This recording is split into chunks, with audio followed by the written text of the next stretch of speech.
اختیار پوپ کے ہاتھ میں آ گیا. یہ میں بعد میں ذرا اور تفصیل سے بتاؤں گا کہ کیسے کیسے اختیارات پھر مذہبی طبقے کے ہاتھ میں آئے ہیں.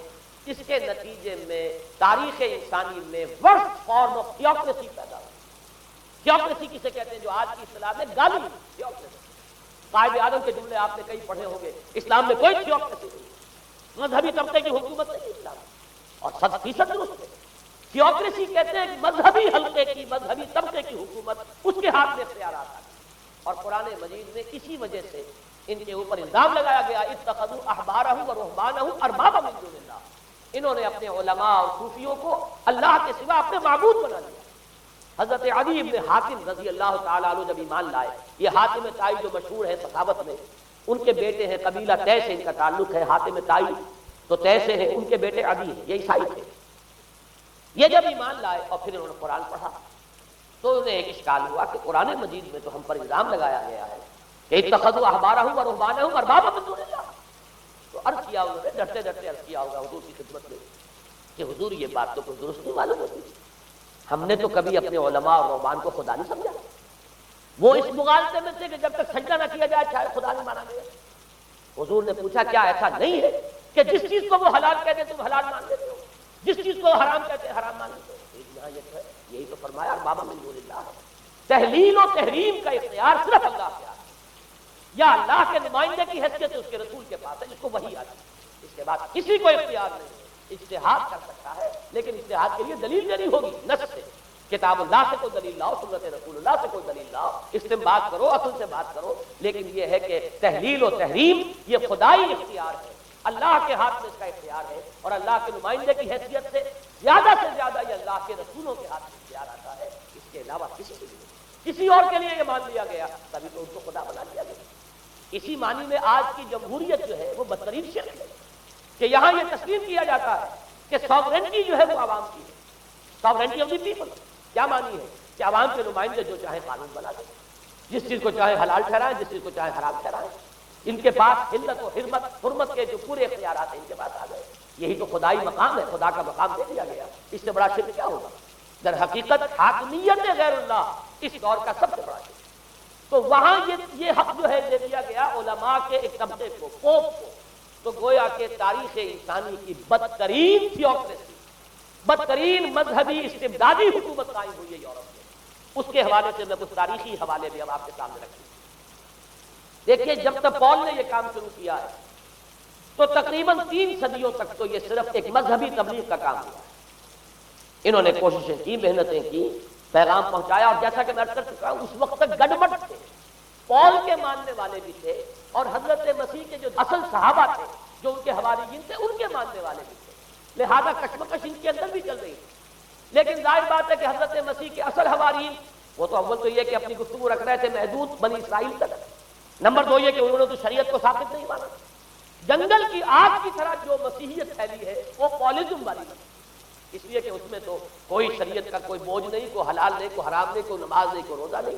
لہذا یہ تیزی کے ساتھ پھیلی اور 300 برس تک تو ایک کشمکش جو ہے جاری رہی. انہوں نے تبلیغیں کی, مصائب جھیلے, کشمکش اندر بھی چلی باہر بھی چلی. لیکن اس کے بعد قیصر روم کانسٹنٹائن, قسطنطین جسے کہتے ہیں, جس کا یہ قسطنطنیہ کانسٹنٹائن, اس نے یہ محسوس کیا بالکل اکبر کی طرح, جیسے اکبر نے محسوس کیا تھا کہ میری مملکت کے اندر یہ مذہبی تصادم جو ہے یہ سب سے بڑی یوں سمجھیے کہ انسٹیبلٹی کا سبب ہے. لہذا ان تمام مذہبوں کو ایک ہاون دستے میں ڈال کے کوٹ پیس کر ایک بناؤ. وہ جو دین اکبری یا دین الہی جو اس نے کیا تھا اس سیاسی مصلحت کی وجہ سے کہ یہ ہندو مسلم تصادم اور دوسرے مذاہب کا ٹکراؤ جو ہے وہ ہندوستان کو ایک سیاسی وحدت اور ایک اپنی سیاسی عظمت کی طرف پیش قدمی کرنے کا جو راستہ ہے اختیار کرنے سے روکتا ہے. لہذا یہ کام کیا جائے, یہی قسطنطین نے کیا. اس نے جب دیکھا بڑی کشمکش چل رہی ہے اس نے خود عیسائیت اختیار کی. عیسائیت کون سی اختیار کی؟ پالیزم والی. ظاہر بات ہے اس کے لیے بھی اصل عیسائیت اختیار کرنا جو ہے مشکل تھا, پالیزم والی. اور اس کے بعد یہ اب اسٹیٹ کی جو مشینری تھی, جو طاقت تھا, جو دباؤ تھا, اس کے حوالے سے اب یہ مسیحیت جو ہے پورے رومن امپائر کے اندر اب یہ بڑی تیزی کے ساتھ اس کو کہنا چاہیے اس کا ایک نظام قائم ہوا اور جو مذہبی طبقہ تھا اس کا اقتدار مستحکم. اس کے باوجود 200 برس اور گزرے. یونان چونکہ بہت بڑا مرکز تھا علم کا, فلسفے کا, سائنس کا, حکمت کا, آپ کو معلوم ہے یہ تمام ارسطو ہو، افلاطون ہو، یہ سب یونان کے ہیں، ارشمیدس ہو، یہ تمام کے تمام جو بھی ہے، تو سائنس اور فلسفہ دونوں اس کا گہوارہ یونان تھا۔ یونانی حکما اعتراض کرتے تھے، لہذا سن 529 اس کو نوٹ کر لیا۔ جسٹینین ایک قیصر تھا، اب قسطنطین کے 200 برس بعد، اس نے اپنی پوری مملکت میں فلسفہ اور سائنس کی تعلیم حرام قرار دی۔ کوئی نہ فلسفہ پڑھ سکے گا نہ سائنس، جو فلسفہ پڑھے گا اس کو مرتد قرار دے دیا جائے اور زندہ آگ میں جلا دیا جائے۔ انکوزیشن کورٹ قائم ہوئی، وہ صرف مذہبی عدالتیں اس لیے قائم ہوتی تھی کہ جس کے بارے میں معلوم ہو جائے کہ یہ فلسفہ پڑھتا ہے یا یہ سائنس پڑھتا ہے، اس لیے کہ فلسفہ اور سائنس دونوں جڑ کاٹتے ہیں اس ڈوگما کی۔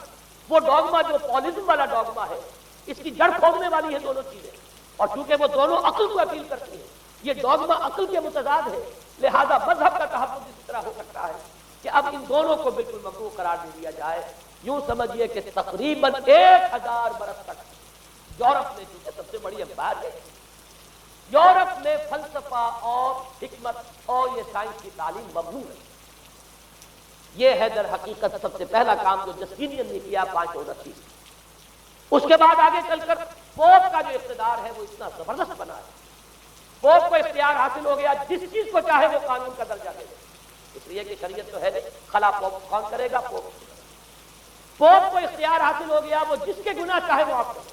اب دیکھیے اگرچہ ویسے تو گناہ پہلے ہی معاف ہو گئے کہ جس نے مسیح کو مان لیا گناہ تو معاف ہو گئے اگلے پچھلے سب، لیکن یہ کہ پھر بھی ایک خلش رہ جاتی ہے انسان کے دل میں، کیونکہ ایک اخلاقی حص انسان کے اندر اللہ نے پیدا کی ہوئی ہے۔ جب کوئی شخص کرتا ہے تو بدکاری کرتا ہے، تو چوری کرتا ہے، ڈاکہ ڈالتا ہے، تو وہ جو ایک کانشنس ہے، وہ جو پرک کرتا ہے، اس کو بھی ختم کرنے کے لیے اگر پوپ یا کارڈینل یا اس کے کسی نمائندے کے سامنے جا کر اعتراف گناہ کر لو اور کچھ اس کی مٹھی گرم کرو، کچھ ہدیہ پیش کرو، تو توبہ نامہ، معافی نامہ تمہیں دے دیا جائے گا، اور وہ جو چیز ہے وہ تمہارے لیے سند ہے کہ کوئی تم سے بات کچھ تمہارے گناہ کے لیے۔ پھر ان کی قیمتیں ان کے لیے بڑی بڑی جو ہے ہدیے مقرر کیے گئے۔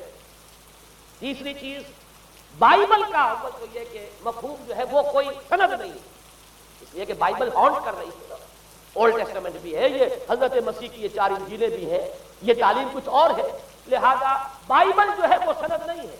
سند پوپ کا جو ہے فرمان وہ سند ہے۔ بائبل کی شرح کرنے کی، بائبل کی طرف سے کوئی دلیل لانے کی کسی کو کوئی حق حاصل نہیں۔ یہ جبر تھا، یہ تشدد تھا یورپ میں، یہ وہ دور تھا جبکہ اسلام پھیل رہا تھا۔ میں نے اس لیے آپ سے کہا تھا، نوٹ کرایا آپ کو، 529 میں جسٹینین کا یہ فرمان ہے، 571 میں حضور کی ولادت ہو رہی ہے، وہی صدی ہے، اور 630 کے آس پاس، بلکہ 629 کے آس پاس سلطنت روما کے ساتھ مسلمانوں کا ٹکراؤ شروع ہوا۔ تو یہ تاریخی ان کو ریلیشن جو ہے ذہن میں رکھیں، جس وقت مسلمان آئے اور 200-300 برس جو ان کے عروج کے ہیں، اس وقت آپ کو معلوم ہے کہ تقریباً 6 صدیاں ہو چکی تھی کہ یورپ بالکل جس کو کہا جاتا ہے ڈارک ایجز، انتہائی تاریخی مذہبی جبر اور استبداد، اس کے سوا کچھ نہیں، اور ملاؤں کی حکومت جسے آپ کہیں گے، جسے آج کل کی اصطلاح میں کہا جائے گا، وہ جس کو چاہے جو چاہے سزا دے دے، پوپ کو اختیار حاصل ہے۔